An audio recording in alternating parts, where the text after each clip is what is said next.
When did I realize the person everyone warned me about was actually trying to protect me? I was 12 when Marcus moved in next door. The whole neighborhood buzzed with whispers within hours. "That's the man from the news," Mrs. Henderson said, clutching her pearls like they could protect her from whatever evil she imagined. "The one who went to prison." Mom grabbed my arm that first evening as I headed outside to ride my bike. Her fingers dug into my skin hard enough to leave marks that would still be there the next morning. "Stay away from that house," she said, her voice sharp with a fear I'd never heard before. "That man is dangerous. He hurt children." I wanted to ask how she knew, what exactly he'd done, why someone dangerous would be allowed to live in our neighborhood. But the look in her eyes stopped me cold. This wasn't up for discussion. For weeks, I watched him through my bedroom window. He kept to himself, tending a small garden that was actually quite beautiful, mostly tomatoes and sunflowers, arranged in neat rows with little handwritten labels stuck into the soil. He never made eye contact with anyone, never waved back when kids rode past. When children appeared on bikes, parents would immediately call them back inside, their voices sharp with panic. The mailman wouldn't even walk up his driveway, he'd throw packages from the sidewalk and hurry away like the house itself was contaminated. Mrs. Patterson from across the street started a phone tree, calling every parent whenever Marcus left his house. "He's headed toward the school," she'd whisper into the receiver. "Better keep the kids inside today." The homeowners association held an emergency meeting to discuss the situation. I wasn't supposed to know about it, but I heard Mom on the phone with Mrs. Chen, their voices low and worried. "We've contacted a lawyer," Mom said. "There has to be something we can do, some way to get him out of here." But apparently, there wasn't. Marcus had served his time, whatever that time had been for. He had every legal right to live wherever he wanted, even if that somewhere was right next door to families with children. But I noticed things others didn't, little things that made me question everything the adults were saying. Like how he'd leave his porch light on until exactly 4:15 in the afternoon every weekday, which was precisely when I got home from school. Even though he worked nights at the warehouse, I'd see him watching from his kitchen window as I walked up our driveway, and only then would the light click off. How he'd suddenly appear to water his plants whenever the Parker boys followed me down our street, and they'd mysteriously decide to take a different route home. At first, I thought it was coincidence, but it happened too many times to be random. How his curtains would twitch whenever I walked past, like he was keeping watch, not in a creepy way, more like a guard dog checking for threats. I started paying attention to his routine. Every morning at 7:30, he'd leave for his night shift at Morrison's warehouse, dressed in a simple blue uniform with his name embroidered on the pocket. He drove a beat-up Honda Civic that looked like it had seen better decades. He'd return at 6 in the morning, park in his driveway, and go straight inside without looking around. On weekends, he'd work in his garden, but the moment children appeared outside, he'd pack up his tools and disappear. If a kid's ball rolled into his yard, he'd throw it back over the fence without coming outside. When Girl Scouts came selling cookies, he'd leave money in an envelope taped to his door with a note saying to keep the change. It was like he was trying to be invisible. Mrs. Henderson organized what she called safety patrols, parents taking turns walking the neighborhood, keeping an eye on Marcus's house. They'd write down when he left, when he returned, who visited him, no one ever did, what packages he received. "We need to document everything," she announced at the next homeowners meeting, in case something happens. But what struck me was how hard Marcus worked to avoid giving them anything to document. He never lingered outside, never spoke to neighbors unless directly addressed, and even then, his responses were brief and polite. He never played music loud enough to hear, never had parties or visitors. If he was a predator, he was the most antisocial predator I'd ever heard of. One evening in October, I was walking home late from the library when 3 older boys cornered me behind the gas station. Jake Morrison and his friends, the same ones who'd been making my life hell since middle school started. "Look what we got here," Jake smeared, shoving me against the brick wall hard enough to scrape my shoulders. Little bookworms all alone. Jake was the kind of kid who'd been held back twice and was already shaving in 7th grade. His friends, Tyler and Brett, were smaller but mean in that pack animal way that made them dangerous. They went through my backpack, laughing as my books scattered across the dirty pavement. One of them grabbed my math homework, the assignment I'd spent 3 hours perfecting, and tore it in half. Another kicked my water bottle, sending it rolling into the gutter where it landed in a puddle of something that smelled like rotting food. "Please," I said, hating how my voice cracked, "just leave me alone." "Aw, little baby's gonna cry," Jake taunted, shoving me harder against the wall. The rough brick caught my jacket and tore a hole near the shoulder. "Maybe we should teach you some manners, show you what happens to freaks who think they're better than everyone else." Tyler pulled out his phone and started recording. "This is gonna be great," he laughed. "We can put it online, show everyone what a loser you are." I closed my eyes, wishing I could disappear. Mom was going to kill me for coming home late. The librarian had warned us about walking alone after dark. I should have called for a ride, should have asked someone to walk with me, should have done anything except put myself in this situation. That's when Marcus appeared. He didn't run or shout or announce himself dramatically. He just stepped out from behind the dumpster, where he must have been taking out trash from the Chinese restaurant, and asked quietly, "Problem here?" His voice was calm, almost conversational, but something about it made the hair on my arms stand up. He wasn't a big man, maybe average height, lean build, the kind of person you wouldn't notice in a crowd, but the way he stood, the way he looked at the boys without blinking, suggested someone you really didn't want to mess with. The boys looked up, and I watched recognition flash across their faces. Jake's cocky grin disappeared instantly. His friends took a step back, suddenly looking very young and very scared. "No problem, mister," Jake stammered, his voice completely different from the confident bully tone he'd been using seconds earlier. "We were just leaving." "Yeah," Tyler agreed quickly, stuffing his phone back in his pocket. "We were just leaving." Within seconds, all three of them were gone, leaving my things scattered everywhere and me standing there shaking. Marcus knelt down and helped me collect my books. Up close, I could see the deep sadness in his eyes, lines around them that spoke of sleepless nights and old pain. His hands were gentle as he straightened the pages of my torn notebook, careful not to make the damage worse. "You okay?" he asked, handing me my backpack. I nodded, not trusting my voice. "They hurt you?" he asked. I shook my head. The brick wall had scraped my shoulders, but that was nothing compared to what might have happened if he hadn't shown up. "Good," he said. He stood up, brushing dirt off his knees. "You should get home. It's getting dark." "Thank you," I whispered. He nodded but didn't smile, just turned and walked back toward the dumpster, shoulders hunched like he was carrying the weight of the world. I made it home just as Mom was starting dinner. She took one look at my torn jacket and the scrapes on my hands and immediately launched into protective parent mode. "What happened? Are you hurt? Where have you been?" she asked. I told her about staying late at the library, about the boys cornering me, about someone scaring them away. I didn't mention who that someone was. "This is exactly why I don't want you walking alone after dark," she said, dabbing antiseptic on my scraped palms. "There are dangerous people out there." The irony wasn't lost on me. The dangerous person everyone warned me about had just saved me from actual danger. The next day, Mom was waiting when I got back from school. Her face was white with fury, and I knew immediately that someone had seen me with Marcus. "Mrs. Jin saw you talking to him," she said, her voice shaking with a mixture of fear and anger. "I specifically told you to stay away from that monster." "But Mom, he just helped me," I said. "Don't you dare defend him," she snapped, and I was shocked by the venom in her voice. Mom rarely raised her voice, never used that tone with me. "Do you have any idea what kind of man he is? What he did to children before he went to prison?" I tried to explain about the bullies, about how Marcus had just been taking out trash and happened to be there, about how he'd never even really talked to me, but Mom wasn't listening. She was already grabbing her keys. "We're going to see Pastor Williams," she announced. "Right now." The drive to the church was silent and tense. Mom's knuckles were white on the steering wheel, and she kept glancing at me in the rearview mirror like I might disappear. Pastor Williams met us in his office, which was decorated with crosses of every size and material, family photos showing 3 generations of smiling people, and motivational posters with Bible verses in flowing script. He was a kind man in his 60s who'd baptized me as a baby and had always treated me like one of his own grandchildren. But today, his expression was serious as he sat me down and spoke in careful, measured words about dangerous people and how they operated. "Predators are smart, Emma," he said, leaning forward with his hands clasped on his desk. "They don't look like the monsters in movies. They look like friendly neighbors, helpful teachers, respected community members. They pretend to be kind to gain children's trust." He pulled out a pamphlet from his desk drawer, one of those educational materials with pictures of smiling adults talking to children, designed to teach kids about stranger danger. "They study kids' routines," he continued, pointing to illustrations that suddenly seemed more sinister than educational. "They learn their vulnerabilities, find ways to seem helpful. They position themselves as rescuers so children will trust them."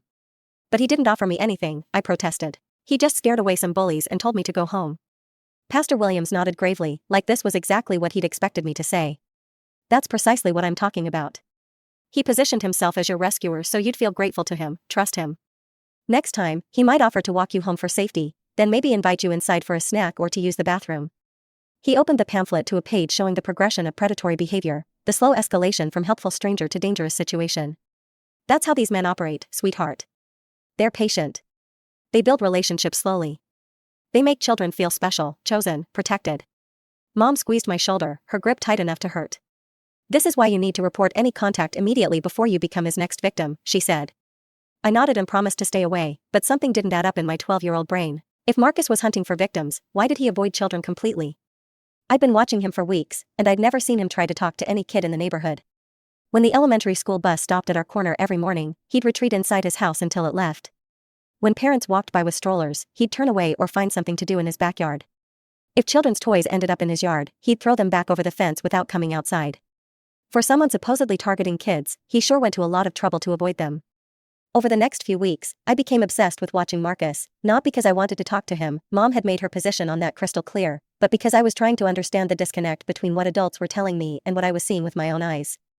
I started keeping a notebook, documenting everything I observed. My scientific approach to the situation would have made my science teacher proud if I'd been studying anything other than our neighbor's daily routine. Every morning at 7:30 sharp, he'd leave for his night shift at Morrison's warehouse, dressed in that same blue uniform with Marcus embroidered on the pocket.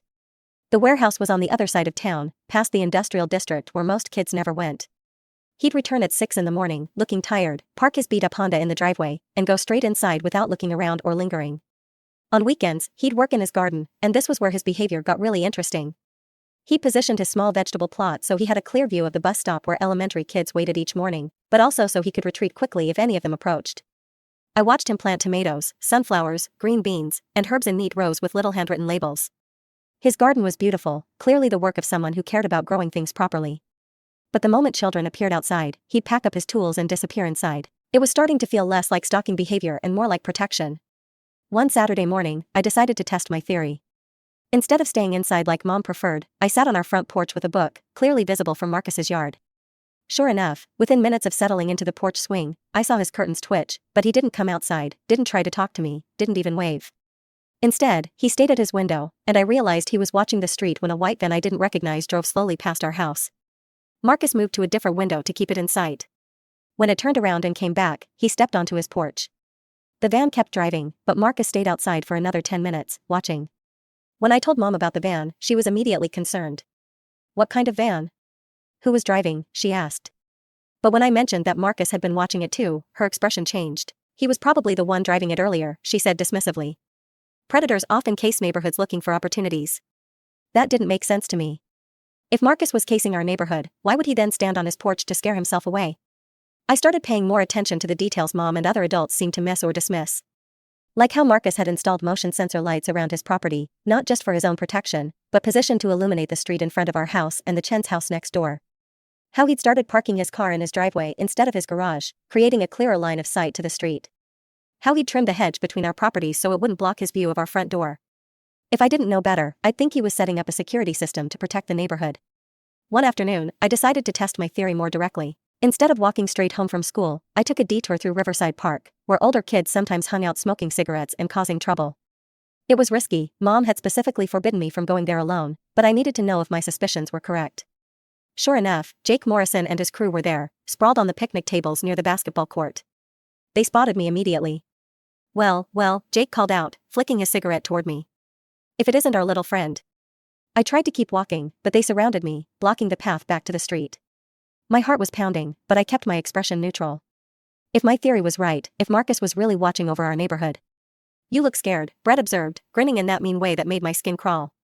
Maybe we should walk you home, make sure you're safe. They started closing in, and I genuinely began to panic. What if I was wrong? What if Marcus really was a predator, and I'd just put myself in danger to prove some stupid point? What if he wasn't even watching, wasn't even aware I was here? Yeah, Tyler agreed, pulling out his phone again. We should definitely make sure you get home safe. Wouldn't want anything bad to happen to you.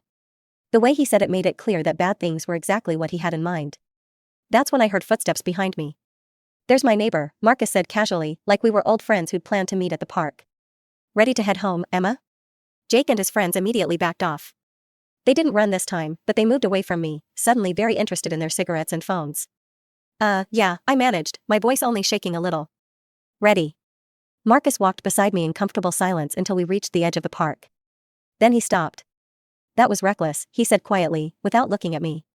You put yourself in danger to see if I'd show up. I stared at him in shock. How did you? I know what it looks like when someone's testing boundaries, he said, finally meeting my eyes. I've seen it before. Don't do it again.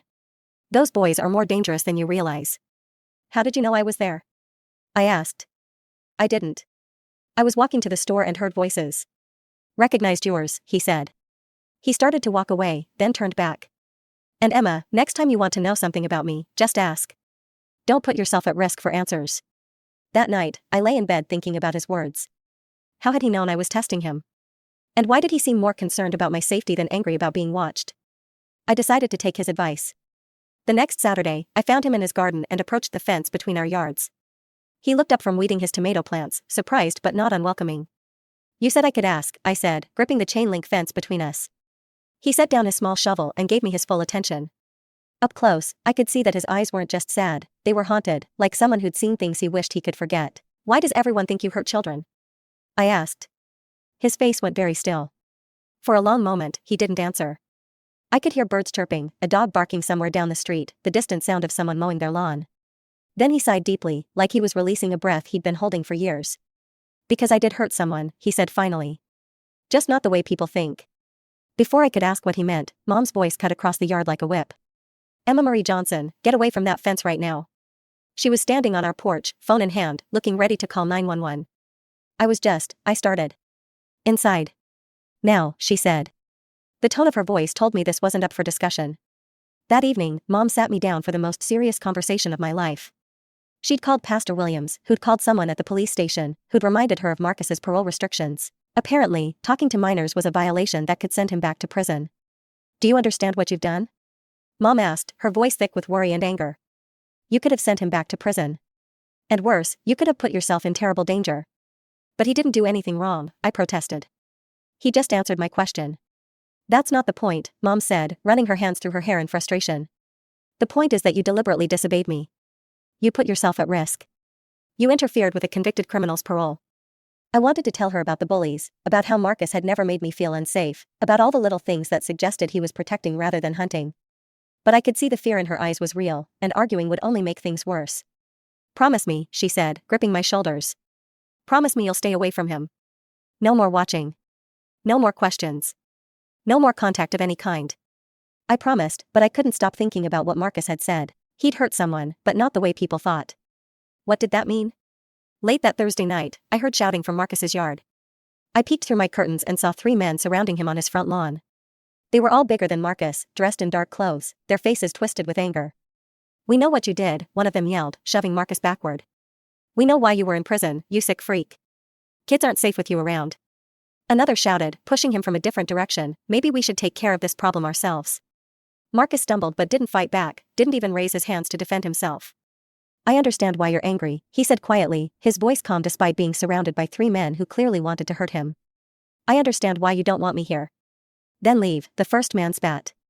"Get out of our neighborhood before something bad happens to you."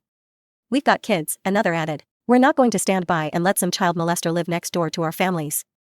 That's when Marcus looked up, directly at my window. Our eyes met for just a second, and I saw something I didn't expect, not guilt or anger or fear, just exhaustion, the kind of bone-deep tiredness that comes from carrying a burden for too long. "I've never hurt a child," he said, still looking at my window. "I never would." "Yeah, right," one of the men scoffed. "That's what they all say." The men eventually left, but not before making it clear they'd be watching him. I stayed at my window, watching Marcus stand alone in his yard for nearly an hour. Finally, he went inside, and I saw his kitchen light stay on until dawn. The next morning, there was a note taped to our mailbox in careful, neat handwriting. It read, "Check the news archives. March 15, 2018. The real story."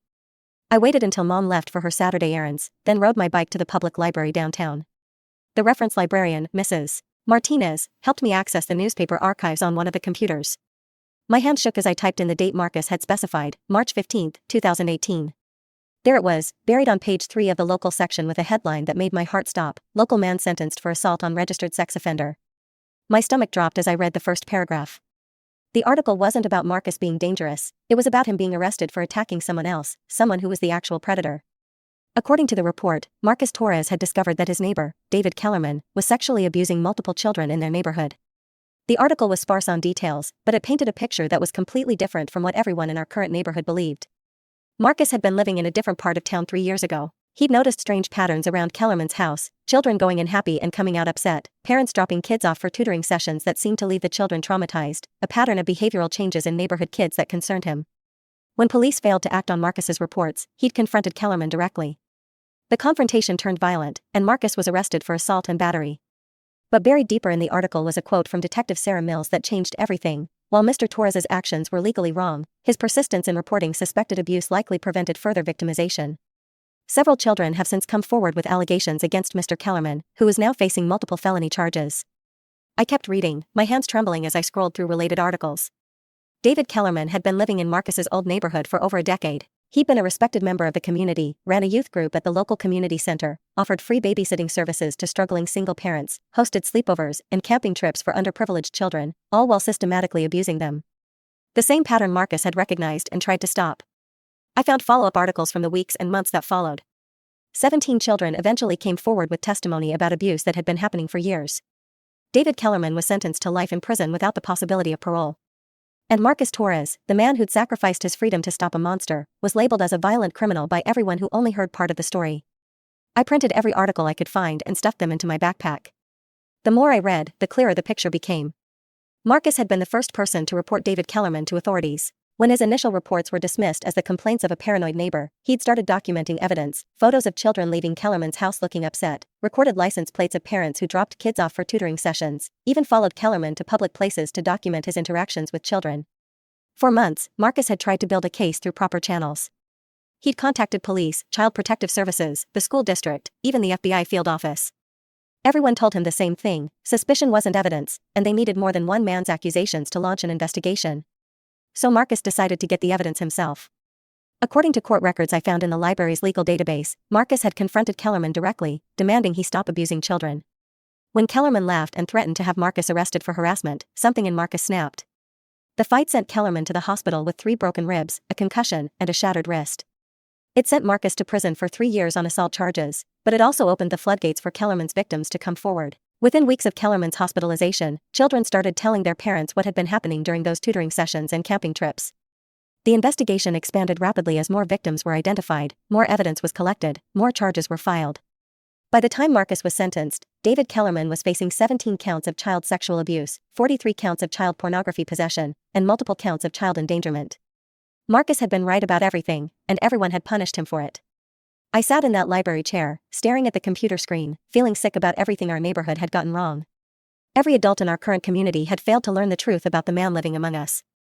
We'd branded him as a dangerous predator while ignoring the fact that he'd actually sacrificed everything to protect children from a real monster. I gathered my printouts and rode home, my mind racing with questions and guilt. How many other people had gotten the story wrong? How many neighborhoods had Marcus been forced to leave because of false assumptions? How long had he been carrying the burden of being labeled as the very thing he'd fought against? When I got home, Mom was waiting in the kitchen, and I could tell from her expression that she knew I'd been somewhere I wasn't supposed to be. "Where were you?" she demanded, crossing her arms. Instead of making excuses, I spread the articles across our kitchen table and watched her face change as she read. Her hands started trembling by the second paragraph. "Oh my God," she whispered after finishing the first article. "We got it all wrong. We all got it completely wrong." She read every article twice, then sat down heavily in her chair like her legs couldn't support her anymore. "That man," she said, her voice breaking, "that man went to prison for trying to protect children, and we treated him like a monster." "Mom, there's more," I said, pulling out the articles about David Kellerman's sentencing. "Look at what he was trying to stop." As she read about the 17 victims, about years of systematic abuse, about a predator who'd used community trust to access vulnerable children, I watched my mother's worldview crack and reshape itself. "How did we get it so wrong?" she asked, tears starting to fall. "How did we completely miss the truth?" "Because everyone only heard part of the story," I said. And the part they heard made Marcus sound like the bad guy. That evening, Mom did something I'd never seen her do before. She walked across the yard and knocked on Marcus's door. I watched from the window as she handed him the printed articles and spoke quietly for several minutes. Marcus listened without interrupting, nodded a few times, then gently closed the door. When she came back inside, her eyes were red from crying. "What did you say to him?" I asked. "I apologized," she said simply. "And I told him I was ashamed of how we treated him." "What did he say?" I asked. "That he understood why we were scared, that he didn't blame us for wanting to protect our children," she said. The next few days were chaos in our neighborhood. Mom started calling other parents, sharing what we'd learned. Some refused to believe it. "Surely the newspapers got it wrong," they said. "Surely there's more to the story." But others began to have the same doubts I'd experienced, the same nagging feeling that something hadn't added up. Mrs. Henderson was the hardest to convince. She'd been the most vocal about wanting Marcus removed from the neighborhood, had organized the safety patrols and emergency homeowners meetings. "This is all very convenient," she said when Mom showed her the articles. "How do we know these aren't fake? How do we know he didn't plant them somehow?" But when Pastor Williams confirmed the story by calling his contacts in Marcus's former neighborhood, even Mrs. Henderson had to accept the truth. Within a week, police cars appeared on our street, not to arrest Marcus, but to investigate the house 2 doors down from ours, David Kellerman's old house, where Dr. Richard Brennan now lived.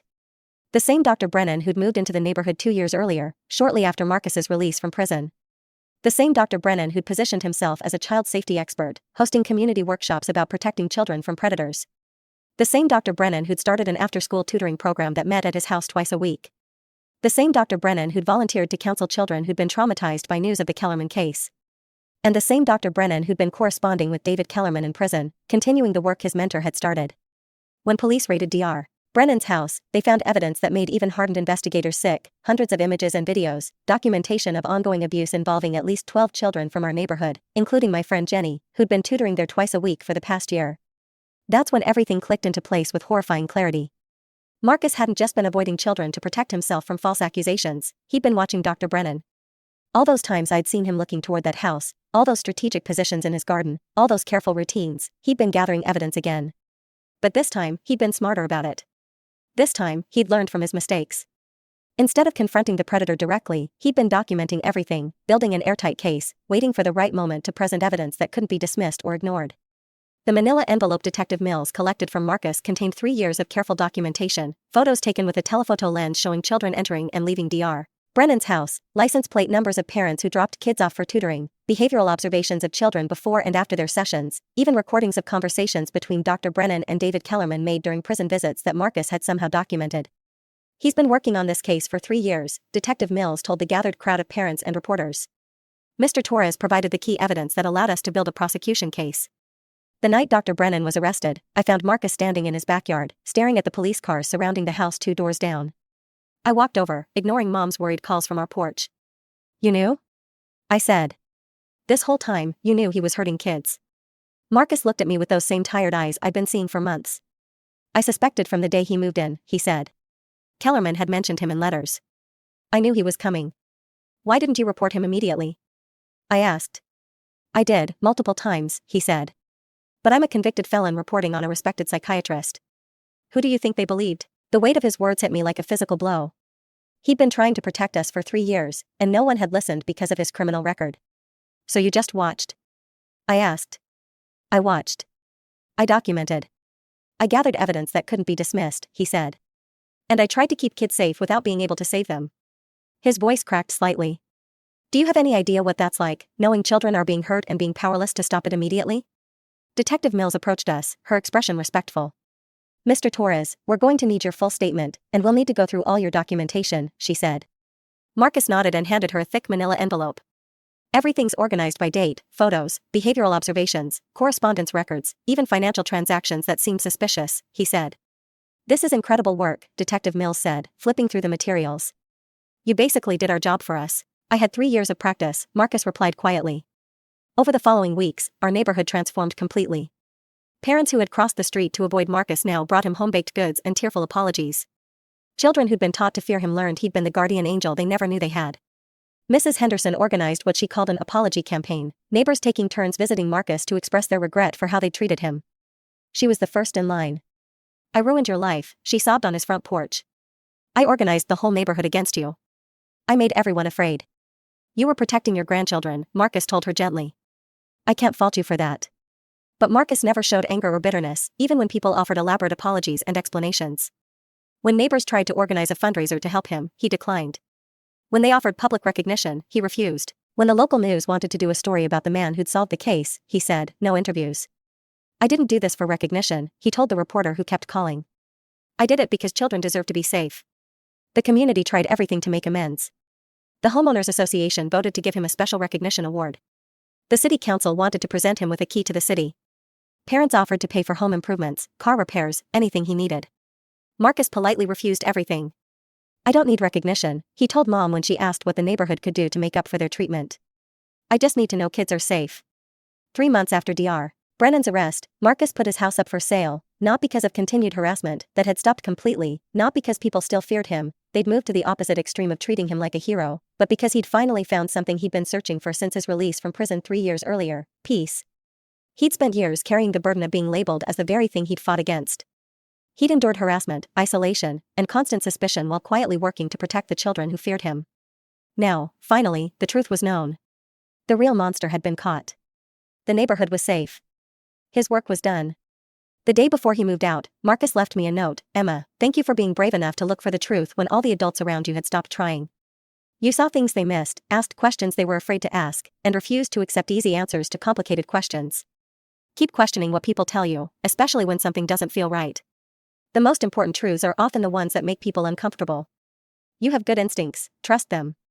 Don't let anyone convince you to ignore what you see with your own eyes or feel in your gut. And remember that the people who seem dangerous aren't always the ones you need to fear. Sometimes they're the ones trying to save you. Stay safe. Stay curious, and don't let anyone convince you to stop asking difficult questions. Marcus. P.S. I left something for you in the garden, behind the sunflowers. I found a small metal lockbox buried where he'd indicated. Inside was a key and a note, for your bike lock. Kids should be able to ride safely without worrying about bullies or worse. There was also a photograph, Marcus in military uniform, much younger, standing with a group of soldiers in front of what looked like a Middle Eastern building. On the back, he'd written, Afghanistan, 2009. Military police. Sometimes protecting people means making sacrifices others don't understand. I learned later that Marcus had been a military police officer overseas, specializing in investigating abuse cases involving contractors and local officials. He'd been decorated twice for his work protecting civilians, including children, in war zones. He'd basically been doing the same job his entire adult life, protecting vulnerable people from predators. The house where Dr. Brennan had lived was torn down within 6 months, the property deemed too contaminated by what had happened there. In its place, the city built a small park with a playground and a community garden. There's a bench near the swings with a small plaque that reads, "In memory of courage, for those who speak up when no one wants to listen." I sit on that bench sometimes and think about Marcus, about how he'd spent 3 years in prison and another 3 years in neighborhood exile, all for trying to protect children, about how many kids might have been saved if we'd listened to him from the beginning instead of believing assumptions and gossip, about how he'd continued protecting us even when everyone thought he was the danger. Now I'm 25, working as a social worker specializing in child protection cases. My colleagues all know the story of Marcus Torres, how a man everyone feared turned out to be the guardian angel our neighborhood desperately needed. It's changed how I approach every case, how I listen to every report, how I investigate every claim. I've learned to look beyond surface accusations and dig for the whole truth, even when that truth is uncomfortable or complicated. I've also learned to pay attention to the people others dismiss, the witnesses deemed unreliable because of their criminal records, the reporters whose past makes people uncomfortable, the advocates who ask difficult questions that make institutions defensive. Because sometimes the person everyone warns you about is the only one telling the truth. Sometimes the real monster is hiding behind community respect, professional credentials, and a friendly smile. And sometimes protection comes from the most unlikely places, from someone who's already lost everything but still refuses to stop caring. Marcus taught me that courage isn't about being fearless, it's about doing what's right even when the world punishes you for it, even when no one believes you, even when helping others costs you everything. Last month, I got a letter with no return address. Inside was a newspaper clipping about a child trafficking ring that had been exposed in another state and a note in familiar handwriting. Some fights never end, but they're always worth fighting. Stay safe. Keep asking questions, a friend. I don't know if Marcus was involved in that investigation, but I hope he was. I hope he's somewhere out there, still watching out for kids who need protecting, still making sacrifices that others will never understand or appreciate. Because the world needs more people like Marcus Torres, people who see danger others miss, people who act when institutions fail, people who sacrifice their reputation, their freedom, even their safety to protect the innocent, people who understand that sometimes being the person everyone warns you about is exactly what you need to be to save others.